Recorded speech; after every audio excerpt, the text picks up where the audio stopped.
I am eager and excited for the night.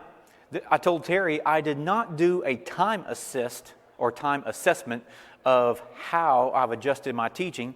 It's always fun for me to go back into a style of what I call edit mode, because it just gleans the key points from the text. Sometimes illustrations are necessary, but sometimes they fill in the space and time for those who want greater understanding for application. So the risk of omitting an illustration is that you might miss the application, but the text itself, after everything we've gone through, should be self-explanatory. I'm excited about tonight. I have absolutely loved learning this type of content. Tonight marks the completion of a 5-month journey, which doesn't seem like it. To me, it just seems like about 4 or 5 weeks. But I hope that you have also enjoyed learning and assessing how you live by these values as well. Maybe even in the same hierarchy as what you see on the text. Some of you have told me that you've downloaded the books, that you've even purchased the whole series by the authors. Those are the types of things I love to hear. And tonight we are going to finish.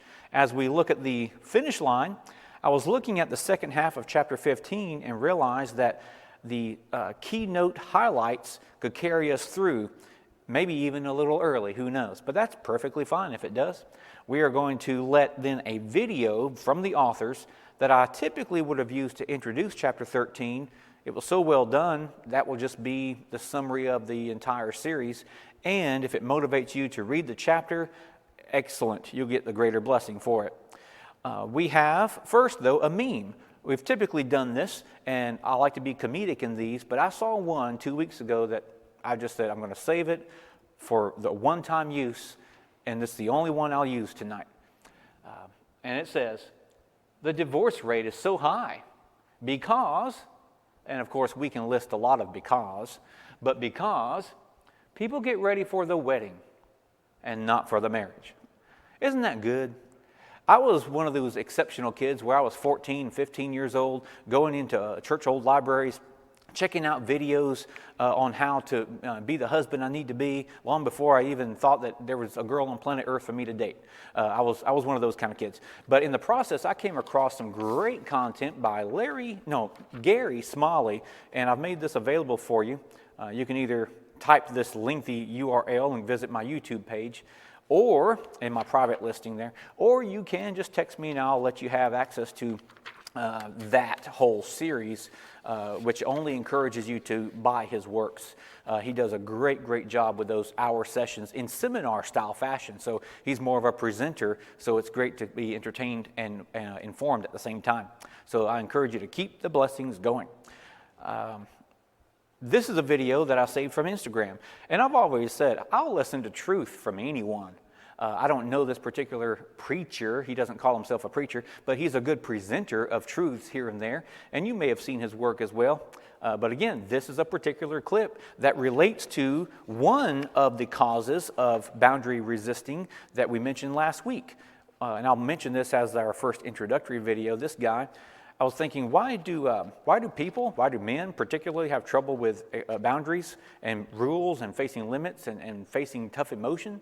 Well, he expresses that. We said here in the book, empathetic failure, when a person is just not willing to get in touch with their emotions, quote unquote, to get an idea of how someone else they're married to has emotions that they need to be mindful of for the best functioning of the marriage. And here's just a little clip that will give insight of how that anger is an expression of the core problem.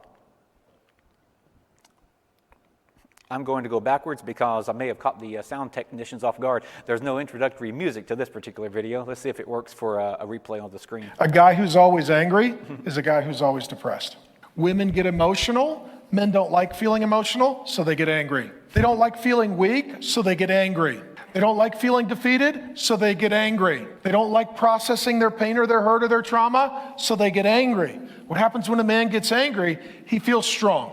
Testosterone fires, endorphins fire, you're on your front foot, you're in the fight or flight cycle, you're strong, you're not weak. So most men who are angry are depressed, and they're manifesting their depression with male anger, and their manifestation is different than women. This is what I'm telling you.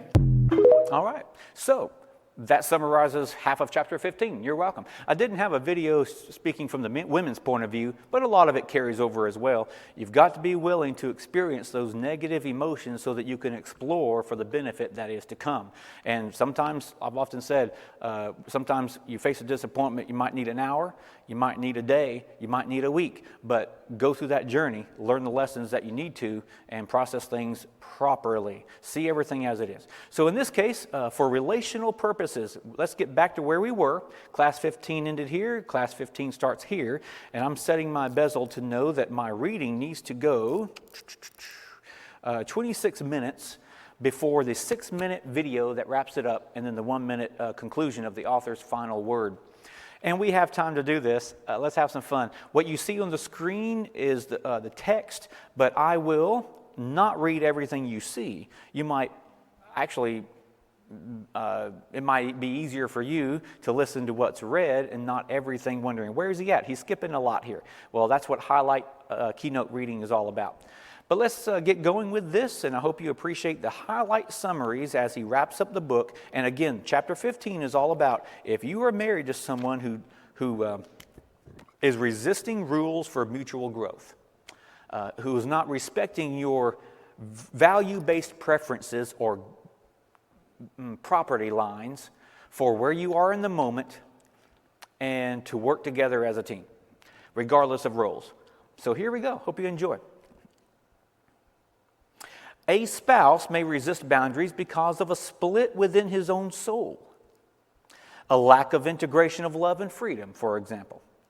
When his wife asks him to limit himself for their marriage, he may feel that this request makes him too helpless and vulnerable, therefore feeling that his own freedom is at risk by this request and refuses the boundary. Well, if that's what he's thinking, it's not going to go too well, and you've got a challenge ahead of you. When she asks him to be more considerate of her feelings, she is trying to, he feels that she may be trying to control and enmesh him, and he may react against her. In this case, his wife may want to tell him something like this, and I love when the authors include a verbiage that helps me understand how to transfer it into my vernacular for application, because I want the words. Don't just tell me principle, I need to know what to say. Something like this: it's okay for you to say no to me or to be angry with me. I want you to have that freedom, but I won't tolerate disrespect or harshness. That's the boundary property line right there. Control of others, that's another reason for a spouse may be resisting boundaries. It's because some spouses resist boundaries. They want to maintain control, manipulation, and dominance over their mate. Last sentence on that screen. What God intended to be a loving connection is reduced to a fear-based dominance, which of course is not God's design. So when a spouse is either passively or aggressively controlling, denial of ownership not only hurts others, but also hurts him and keeps him from being free. Controlling people are dependent on compliance of others. People who are free do not need control to control others. So they're often not free to stand on their own, for example, and they feel empowered when they have that control. So there's a problem.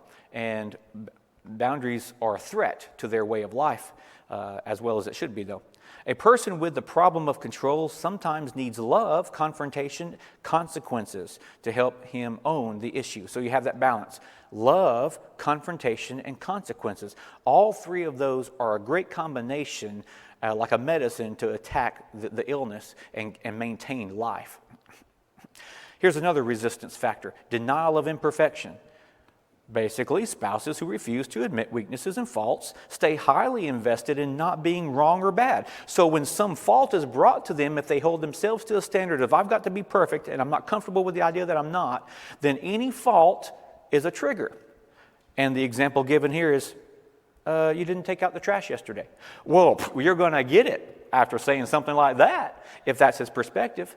Several options here. He has several options to protect his good self. These spouses might deny that they have crossed a boundary, or rationalize or minimize the offense. Give not excuses but explanations, and sometimes that's necessary, but what's really happening here. Blaming the spouse might even be the case. Reversing the issue, and you can read the examples. But in all these situations, the spouse is unaware of how hurtful her boundary crossing can be. His or her is interchangeable, of course. And she avoids taking responsibility for her badness. So it's a case where whether we're husband or wife, we've got to be aware that we mess up. And it's okay to say, I messed up. And sometimes things brought to our attention of faults are not because anyone's at fault. It's just part of human nature. So think about it. Children learn about boundaries from the pain they experience when they cross the boundaries. But people who can't admit faults don't start this learning curve. Now, sometimes things happen where other people are at fault, but there's much for you to still learn. Here's another boundary resistor, the idea of retaliation. Sometimes a marriage can be troubled by a spouse who takes revenge on either perceived or real transgressions by the mate. And when he or she feels wrong, he or she feels justified in doing more wrong. And the illustration it gives here is basically overspending. And the point is, it's never right to overspend, even if your spouse is. You've got to address the issue, and there has to be the boundary consequence going on. So the second half of this screen says, you may feel justified, hurt, and angry about the treatment that is given towards you, yet revenge belongs to God, not us. Notice consequences are not taken out of the revenge part. That's different. Take your hurt feelings to people and places where you can heal and then learn to solve the problem. This one I had to reread 5 times. Transference. And that's an interesting term to apply to problems of the past. I want to read a little bit more of this one. Let's see, where are we at here on this one? Let me go to specific context. Yeah, okay. There we go. Transference. The intimacy generated by marriage can revive old feelings toward other significant relationships. We call it baggage. But, skipping a few lines, the confusing state of having feelings toward a spouse that are about someone else is called transference. For example, Bob and Christy had problems solving problems. Every time Bob would bring up an issue, she would react negatively towards him, no matter how kind or what it was. You're accusing me and trying to control me, she would say. Last paragraph. After much soul searching, Christy realized that her negative feelings about Bob had a lot to do with her relationship with her very critical father. He had used blame and control to keep her in line, and this had hurt Christy deeply.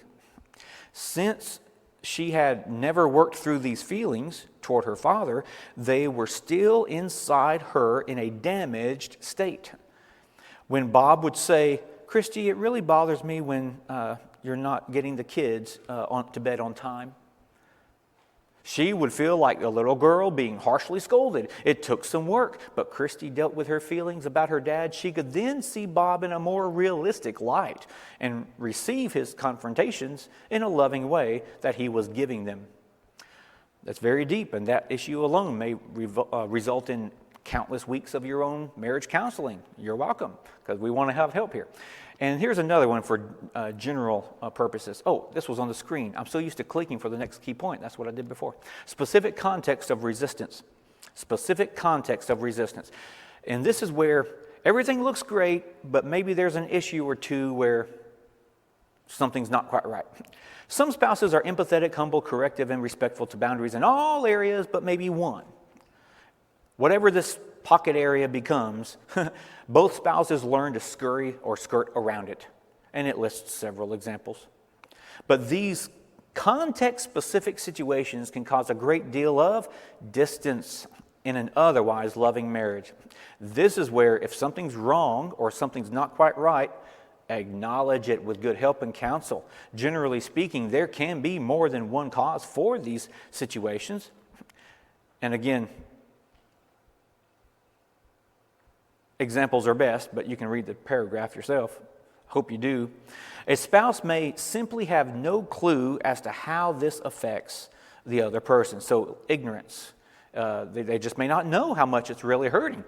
He or she may be living in his or her own world and have no clue that this is an issue in the marriage because it's an issue to one.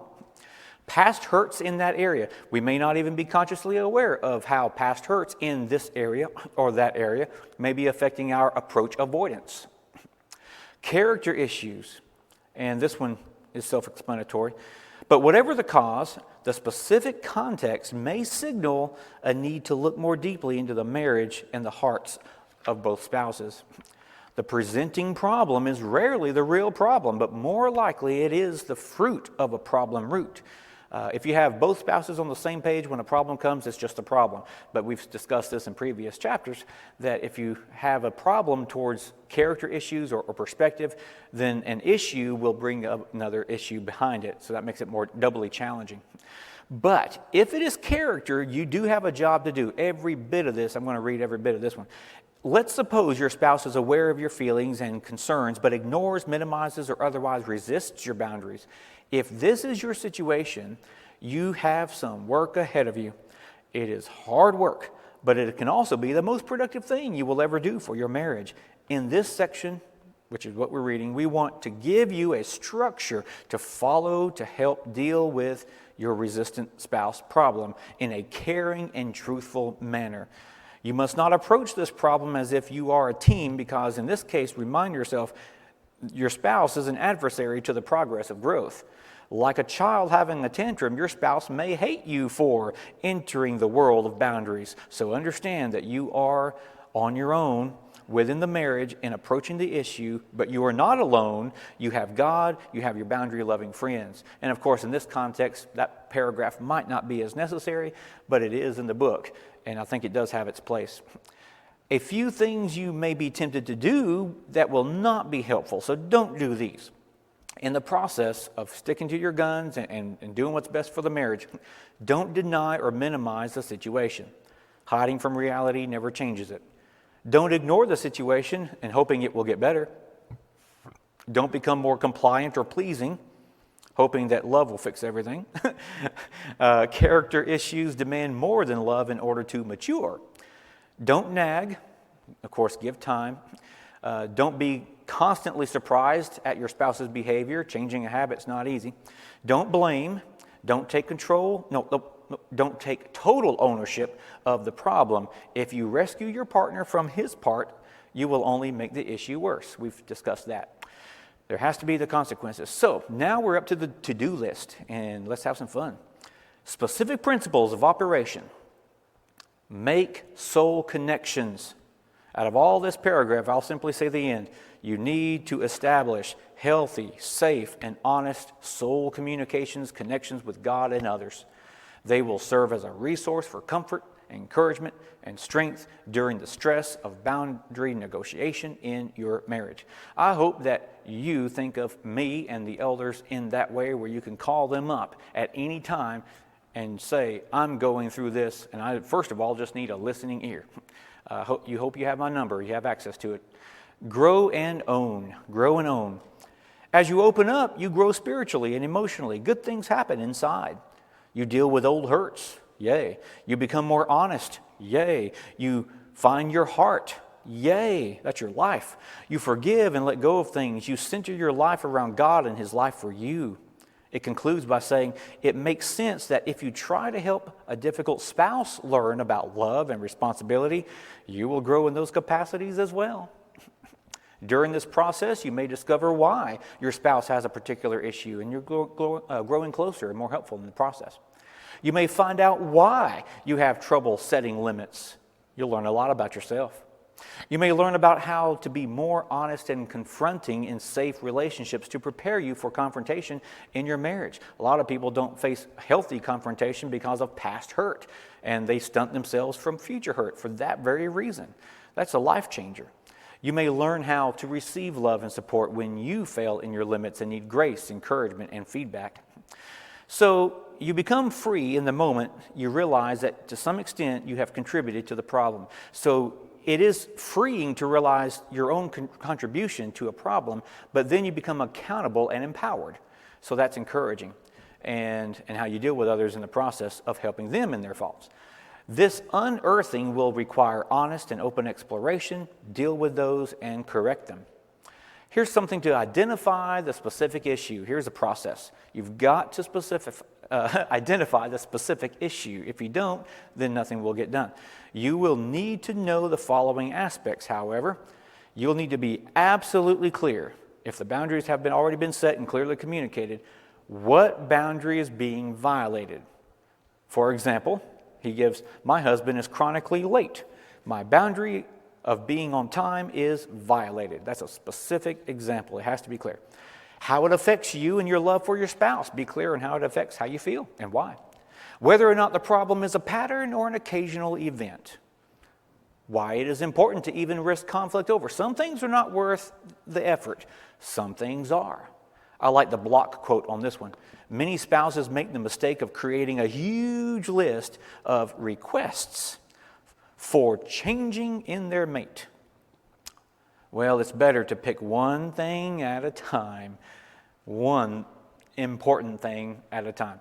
When you deal with a specific issue, ask yourself, am I requesting my spouse to change her heart or the behavior? Heart or behavior? That's a good one. That's a very good one. The difference between habit or character. And if you discern this, if you go through the effort of discerning this, it affects your approach and also the patience you have in dealing with it. Any mate's deepest desire is for this deepening of their love and knowledge of each other and God. That's what marriages want to be. That's the highest state of existence on earth. A mate who believes in love and respect and freedom will desire to work out any issues because she loves her spouse and because she loves God and believes in God and His values. So here are several reasons that it is good to address the deeper issue first, the inner issue of the character. Solving the internal issue helps solve the outward symptom. Asking for an internal change often helps you learn about your spouse's attitude towards boundaries. And of course, making him or her aware of it is a good thing too. Everyone, even a boundary-resistant spouse, needs to be invited to change internally before dealing with the consequences. That's a key piece of advice. You have to understand the psychology of your spouse better than he or she does in the process of helping when it's obvious that there's a resistance. These are the ingredients to make sure are in place to pave the road to make it easy for him or her to walk on towards where the marriage even needs to be. Sadly, a boundary-resistant spouse will most likely negate your request for internal change when you have asked, if you have properly, and there's still resistance, move to the specific behavioral level. So you're trying to attack the character, or to address the character, not attack, address. And then if that doesn't work right now, at least deal with the consequence, let God and him or her work on that himself over time. Honey, and I love this specific example, I know that you think I'm overreacting about the house. And I've tried to see it your way, and I guess I must disagree with your opinion. So if you think I'm wrong, I really need some changes in the way our home is kept up. I guess even if you think I'm wrong, I really need some changes. So until we can agree on our perspective of the house, maintenance, for example, I am going to do the following. I'll do my part in housekeeping, but I will not be funding the home improvement projects that you want. I hope that you can come to better terms, however, as we discuss this. So that's a scenario where it may seem severe and intense or extreme, but in the cases that they no doubt see, it's probably very wise. So whatever the consequence is that you discuss in the process of boundary setting, then, hey, this discussion is key in love, and then you can move on. Let's see. Backwards a bit, my bad. Not violate, that's not right. Validate your spouse. That word is within the text in just a little bit. But validate your spouse is very important. Resistant spouses still need to know that you understand their perspective. People have a different time or a difficult time when changing their feelings. People have a difficult time changing when their feelings are negated and dismissed. I even underlined that sentence because I knew I'd have trouble reading it. But yeah, if you think that, this person is not caring anything about me, so I won't listen to anything about them, that's human, and I get it.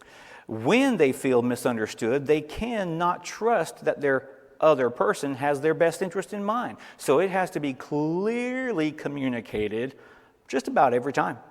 When you take the initiative to show your spouse that you understand, you are validating his experience. Validation involves several dimensions, and here they are.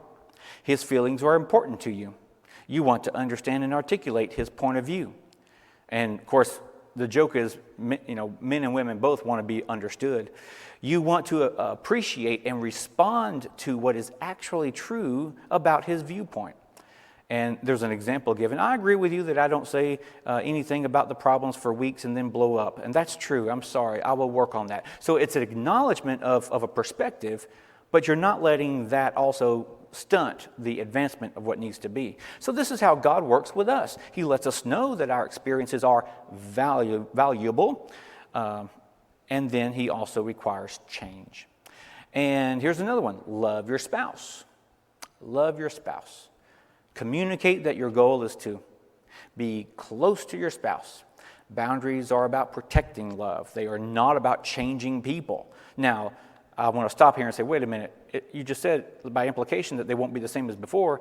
All growth is change, but not all change is growth. And the spirit of I'm going to change you is not loving. The spirit of let's mature together, loving. So that's that. They are not about changing people, but bringing them up. Not about punishing them or showing them the evil of their ways. Boundaries will enhance and repair the loving feelings that you have for each other, and you need to convey this to your spouse. And I think it's a good thing to convey all the time. So here are some examples of making love the goal. The overspending distances me.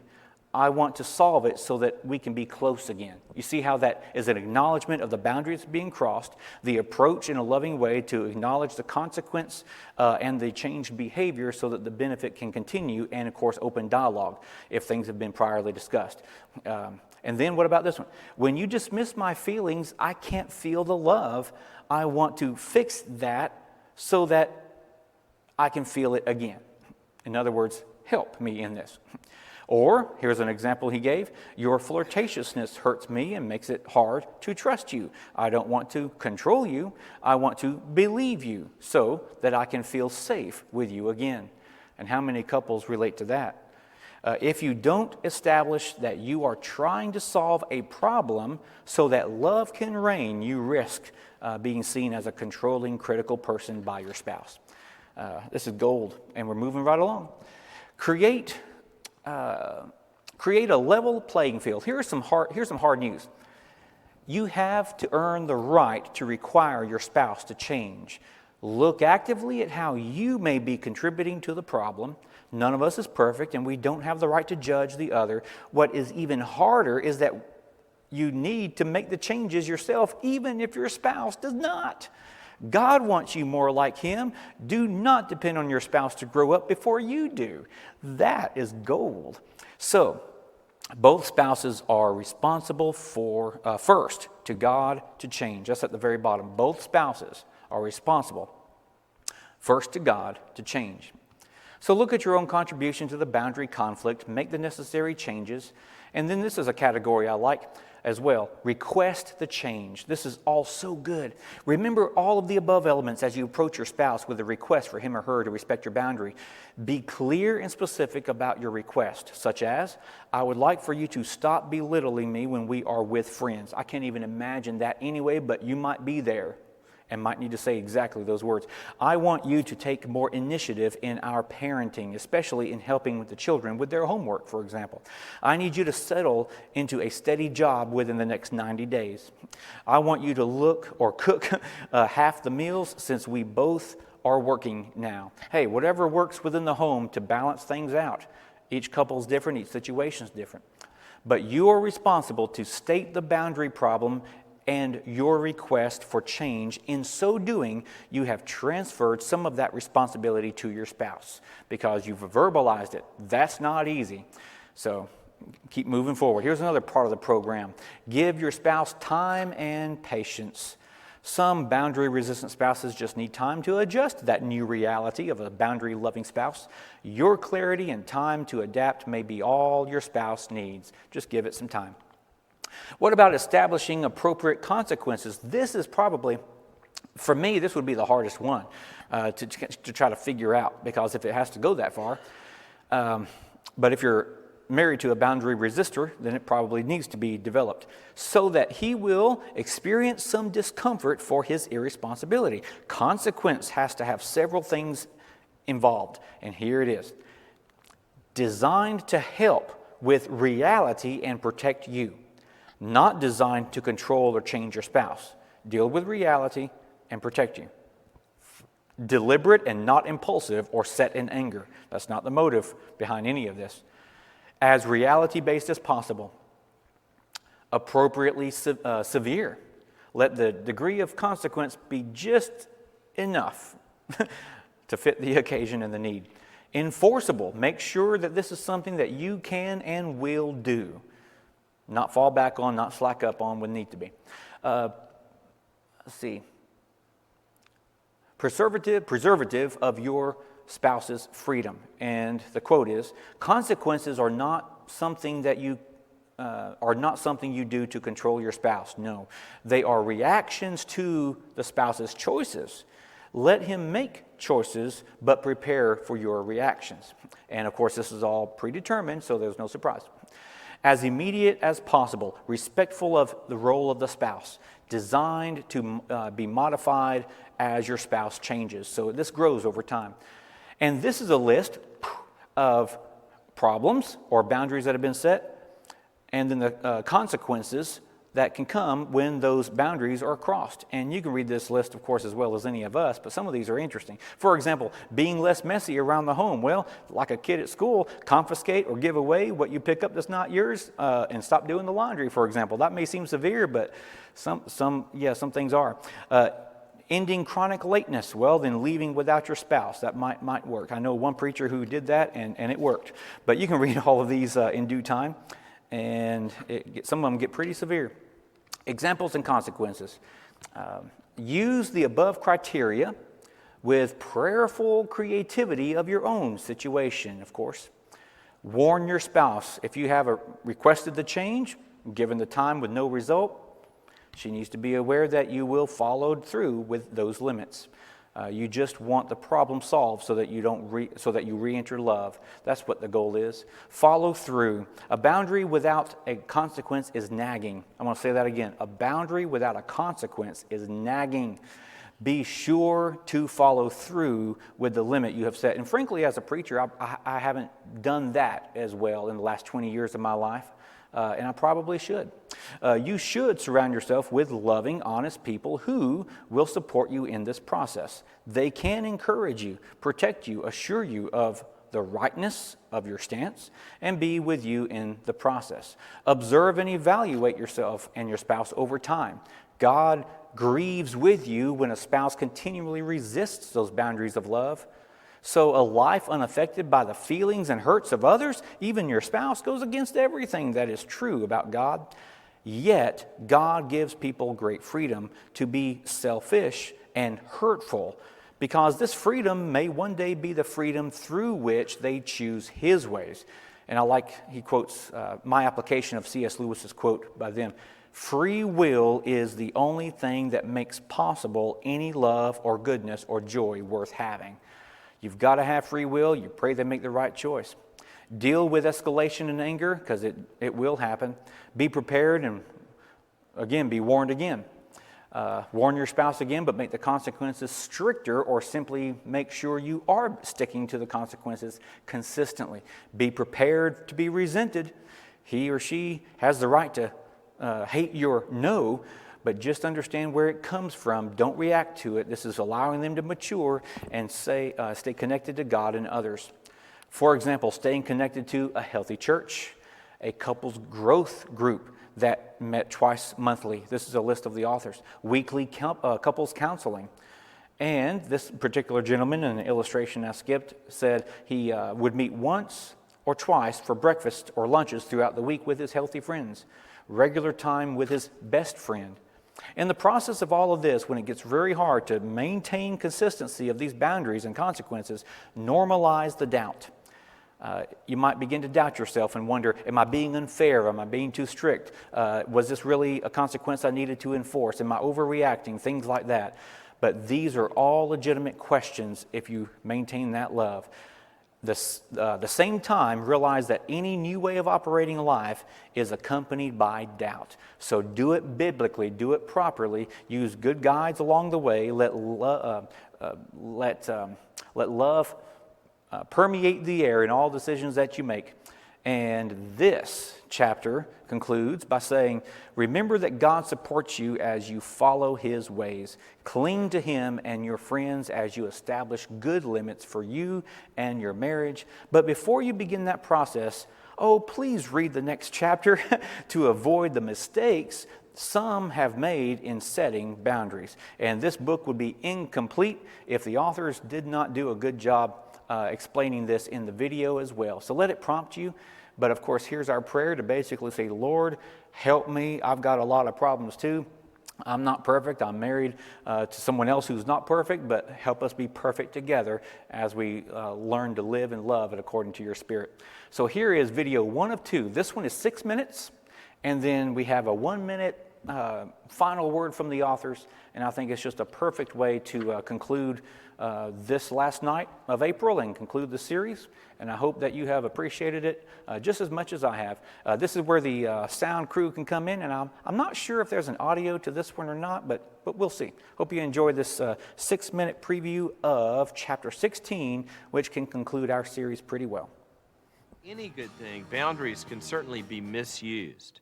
Let me clearly say that boundaries were not designed to end relationships, but to preserve and deepen relationships. The purpose of this video clip is to clarify some other misconceptions about boundaries in marriage. First, some folks think that setting boundaries means we don't have to suffer. But when we set limits in marriage, sometimes we suffer more and not less. But such suffering, the kind of suffering God has called us to experience, is designed to help us adapt to reality. Almost all of the life processes that strengthen and deepen a marriage involve some sort of pain and discomfort. Suffering pushes us into the learning curve of adulthood. The confusion about suffering and boundaries in marriage often comes when spouses have suffered for the wrong reasons. Now, godly suffering is good for us, but ungodly suffering is not. Ungodly suffering comes from either doing the wrong thing or not doing the right thing, but godly suffering causes us to grow. For example, the compliant spouse speaks up now, and she tells the truth. This is really difficult for her, and this is godly suffering. As she matures in truthfulness, she realizes she has sort of a judgmental and condemning spirit. So she begins to work on forgiveness to resolve that problem, and that too is godly suffering. God wants you to end the ungodly suffering in your life, which produces no growth, and enter His suffering, which always brings good results. So set limits to build love and honesty and freedom in your marriage. This brings us to how boundaries can help you to solve problems. See, boundaries involve more than just issuing ultimatums that set limits. Instead, when problems arise in your marriage, the first thing to do is to establish that you desire the best for your mate, even if he has not been a loving person himself.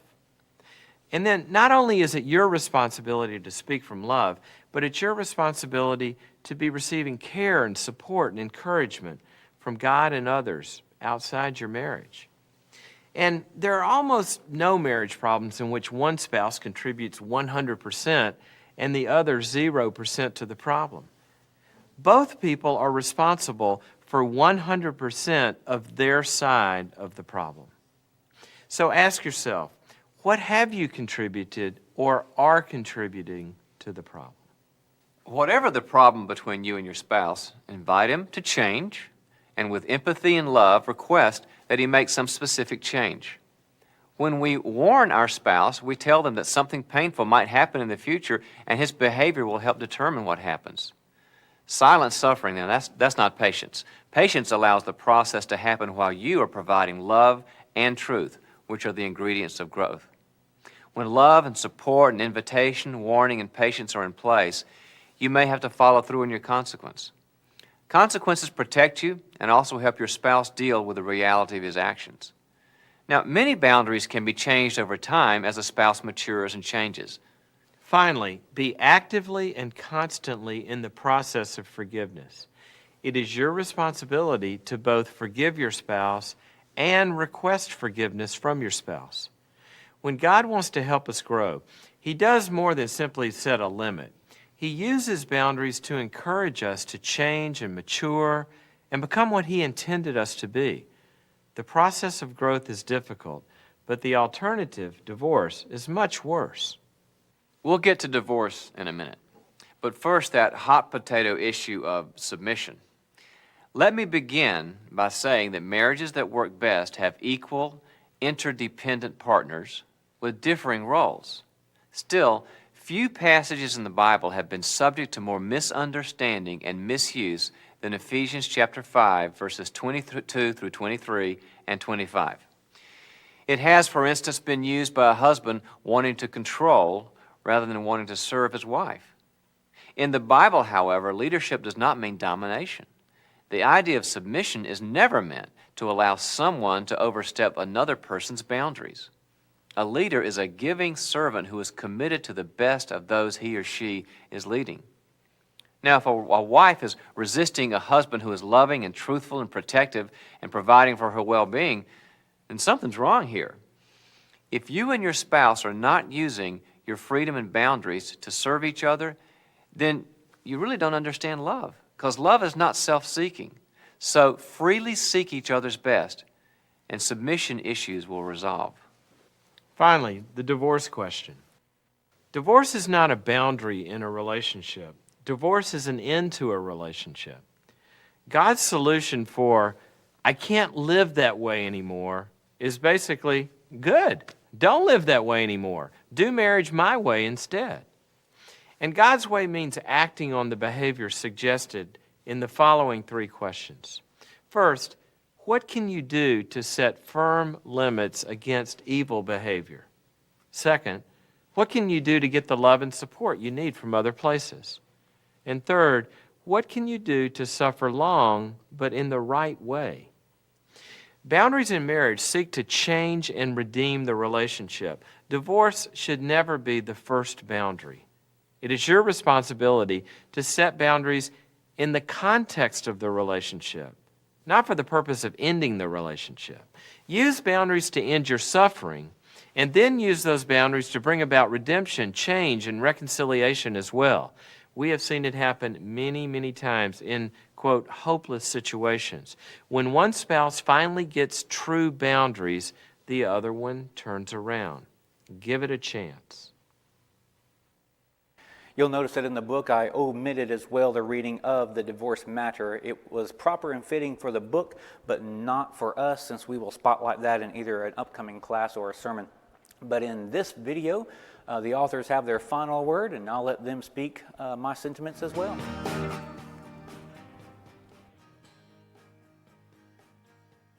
Thank you for joining us for Boundaries in Marriage. We trust that the principles outlined here, the examples given, the conversations you've shared in your group, and the prayers you offered to God have given you hope as well as practical help. And our prayer is that in whatever life situations you find yourself, you will embrace boundaries the same way God does. He takes control of himself, and he takes a stand for the good things in life, things like love, forgiveness, freedom, and responsibility. And full of mercy, God desires for others and for you to move out of darkness and join him in the light. And furthermore, God always fights for love. So as you let our gracious God be your model, we are confident that having good boundaries in marriage is truly attainable, and that once established, they will help you discover what God designed marriage to be, a place of growth and nurturance, of safety and love. God bless you.